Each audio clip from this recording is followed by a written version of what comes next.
Hey guys, it's the Kitchen Table Magician here, and today I want to talk about an alternate format that I learned how to play a couple of weeks ago, and also a product review.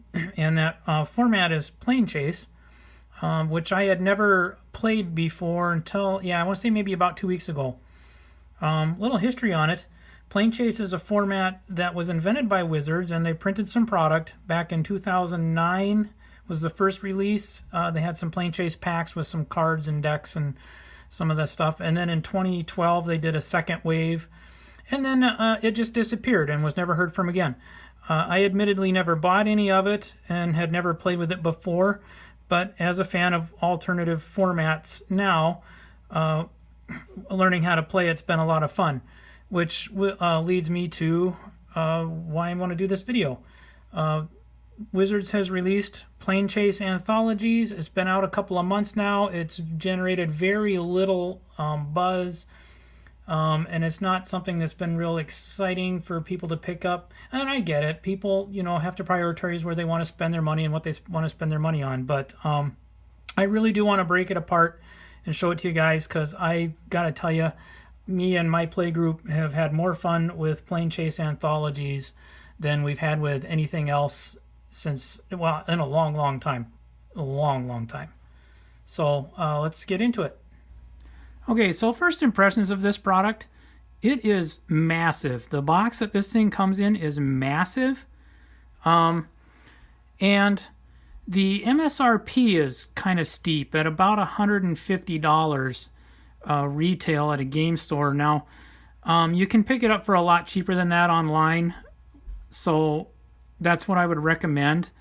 I think Wizards could have packaged this and sold this a little differently for a lot cheaper, but that's really the only bad I have to say about this product. Other than that, this is a very, very good, solid, and fun product from Wizards. And the box is gorgeous, but it is huge. I wish it was a little smaller, but so it goes. So let's get into it. So what is in here are the special planar dice, and then 4 special spin down life counters just for this box. And then you have 4 60 card pre-constructed decks. I believe these are the 2012 release Planechase decks. And then of course the star of the show is right here in the middle, and that is every Planechase card and every planar event card that was ever printed all in one collection. So it's a really convenient package. So what I mean when I say I think Wizards could have marketed and sold this a little differently, I think they could have gotten away with selling just the Planechase deck and the planar dice and maybe the spin down counters as a single standalone package without the supplemental 60 card decks for maybe like $50. And I think they would have had a lot better response to this. Again, that is the only bad thing I have to say about this product. Everything else I have to say about this is very, very good. We've had a blast learning how to play this. I'm going to show you some of these cards, run down the rules a little bit. We can go through the deck so you can see what's in here and decide if this is right for you.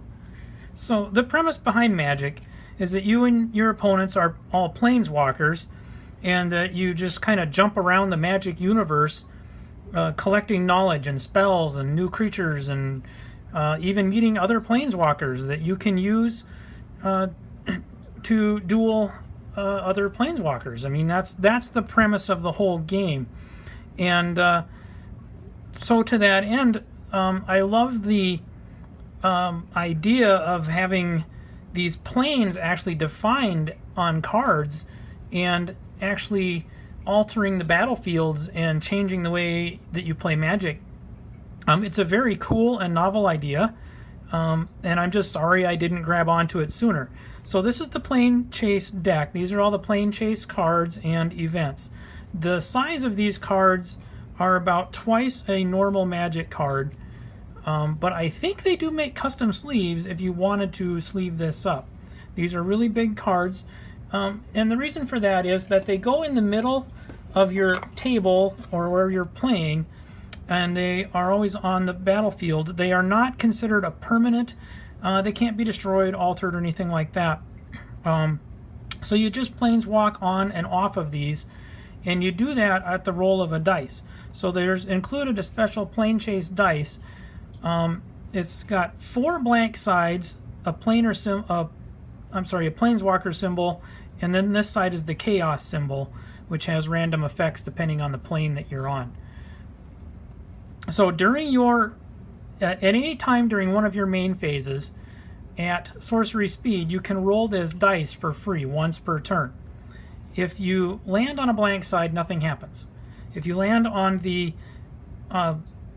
planeswalker symbol, then you planeswalk away, meaning you will take the top card that's revealed on this deck, discard it, and flip over the next plane, and you have planeswalked onto that. If you roll the chaos side, each plane has a chaos effect that will happen. And so I'll just flip one of these over here. We have Mirrored Depths. This is from Karsus, and it's a plane that reads, whenever a player casts a spell, that player flips a coin. If he or she loses the flip, that spell is countered. So you've got a 50-50 shot of having everything you played countered if you're on this plane. If you roll the chaos side, then whenever you roll it, a target player reveals the top card of his or her library. If it's a non-land card, you can cast that card without paying for it. So there's a really cool benefit. But again, it's kind of like a gamble. It's a lottery. So that's what I mean by how these planes just really alter the game state. You really can't strategize against this. It's just so game rearranging. So if you don't like this plane and it doesn't work for what you're doing with your deck, then you can try to planeswalk away, and you get 1 free roll every turn. If you want to take additional rolls, you have to pay mana. So for the second additional attempt, you would pay 1 mana, and if that doesn't work for you, you want to go for it a third time, then you have to pay 2 more mana, and then 3 more for a 4th roll, and so on and so forth until you get off of this. Once that happens, this is discarded, and the next plane is turned up, and this one is Stairs to Infinity, where players have no maximum hand size, and when you roll the planar die, you get to draw a card. The chaos is, whenever you roll this, reveal the top card of your plane of your planar deck, and you may put it on the bottom of your planar deck. This is the planar deck. In the initial release, each player brought their own deck, so I'm not quite sure how that worked on the battlefield. We just combine all these together as one big massive stack and just go with it. So I suppose for our intents and purposes, if it's your turn, it's your planar deck, you control it. The official rules are whoever's turn it is, they control the plane, and they own it, and all rules that say you or your apply specifically to the player whose turn it is. So that's kind of the rundown of the rules and how that works. And I'll show you a few of my favorite cards that are in here. So some more examples of some of the planes that are in here. Wind-Riddled Palaces.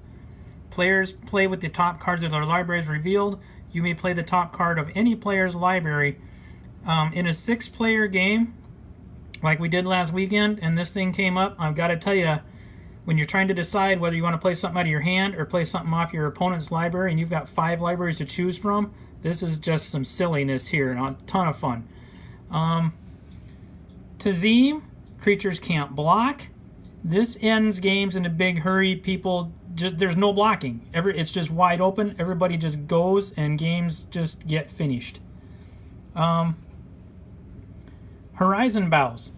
All permanents untap during each player's untap step. So every turn, everybody gets to untap all of their permanents on all of their opponent's turns. So everybody has a full fresh set of lands to play with, creatures to block with, every upkeep.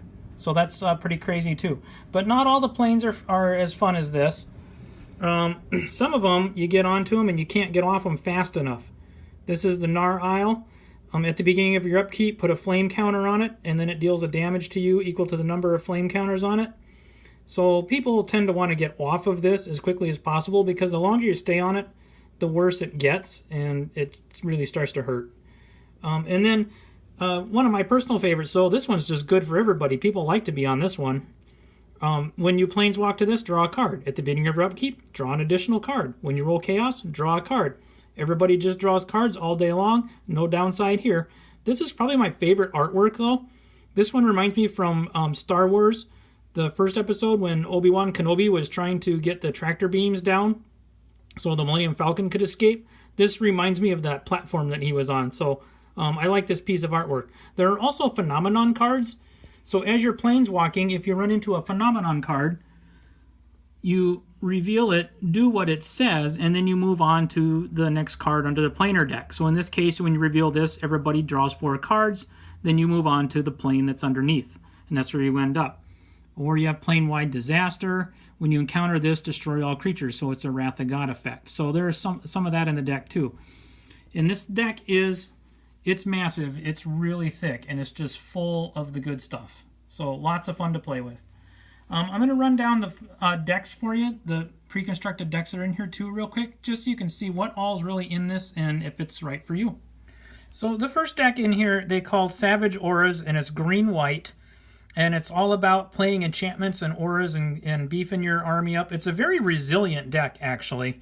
And the reason for that is the types of auras that you play with. So the rares in here are an Indrik Umbra, an Elderwood Scion, a 3 Dreams, a Sigil of the Empty Throne, which gets you angel tokens when you play auras, a Celestial Ancient, which puts counters on your entire army whenever you cast an enchantment, a Core Spirit Dancer, which gets +2/+2 for each aura chance to it, and when you get to draw cards when you cast auras. And then the big gun here is Kron to the Dawn clad, Flying Vigilance.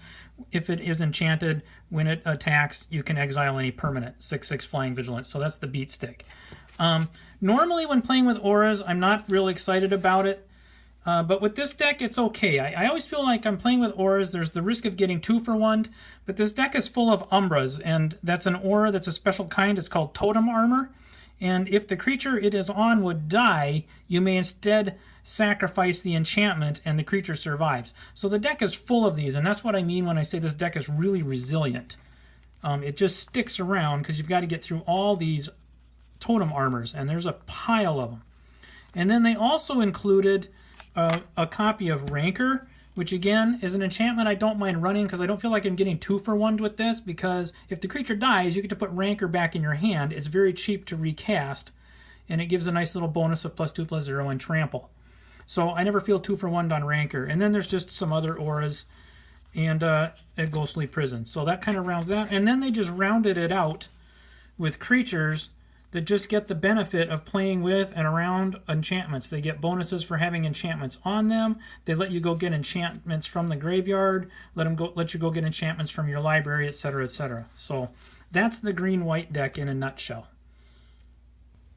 Next we have a green-red deck that they call Primordial Hunger, and this is all about Devour and making big creatures by eating smaller ones. The rares in here are a Warstorm Surge, which doesn't really fit with the deck, but it's a cool enchantment. Then you move on to Prey Caesar Dragon, Flying Devour 2. When it attacks, it deals damage to a creature or player equal to the number of +1/+1 counters on it. So it wants to eat things. Mycloth, Devour 2, 4/4. Get Sapperling tokens equal to the number of Devour counters on it during your upkeep. So it wants to eat things. Mitotic Slime, this thing wants to be 8. This is the buffet right here. When this dies, you get 2 more oozes, and when they die, you get more oozes, so you just keep eating and eating. This is the gift that keeps on giving right here, folks. Hellion Eruption, sacrifice all your creatures, get 4/4 Hellion creature tokens. Why not? Dragon Slayer Spider, reach 5/6. Whenever opponent casts a spell, you get an insect creature, so it's just something else to eat. Awakening Zone gives you a token every turn, so there's something else to eat. And then Thromok the Insatiable, Devour X, where X is the number of creatures devoured this way. So he just wants to eat things.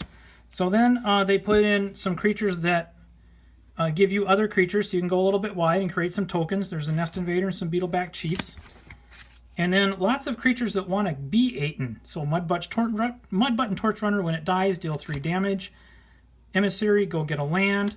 When this guy dies, you get to put a boar into play. When this guy dies, you put a sapling into play. When the spider dies, you put another spider into play. So just creatures that when they die, you get more. And then they just rounded it off with some red-green utility here. And some more creatures that devour.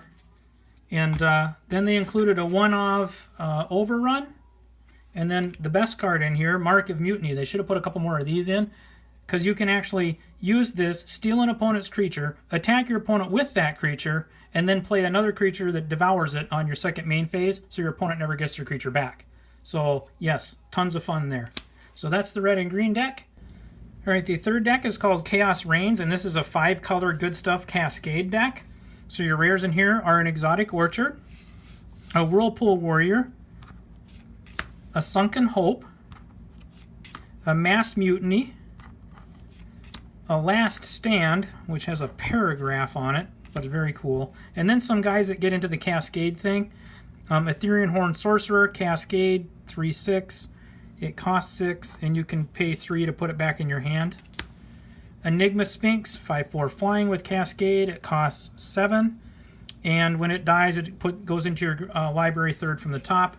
And then Maelstrom Wanderer, creatures you control have haste, 7/5. This guy costs 8, and he cascades twice, so Cascade, Cascade. And then the deck also has a lot of other Cascaders, just the normal assortment. Worms, Blasts, Realities, 2 Bloodbraid Elves, and check out the artwork on this. This is actually really good artwork. These are very cool. I love the artwork on this. And then Shardless Agent, 2 of those. And then the deck is just rounded out with lots of support to help the mana base, some damage, some card draw, just good 5-color stuff. So that's that deck kind of in a nutshell too. And then the last deck in here is a black-blue. This is Knight of the Ninja, they call this one. And it goes all the way back to Kamigawa and revolves around the ninja mechanic, which I always thought was pretty cool, and I enjoyed playing with it back in the day. So opening this deck brought back some memories.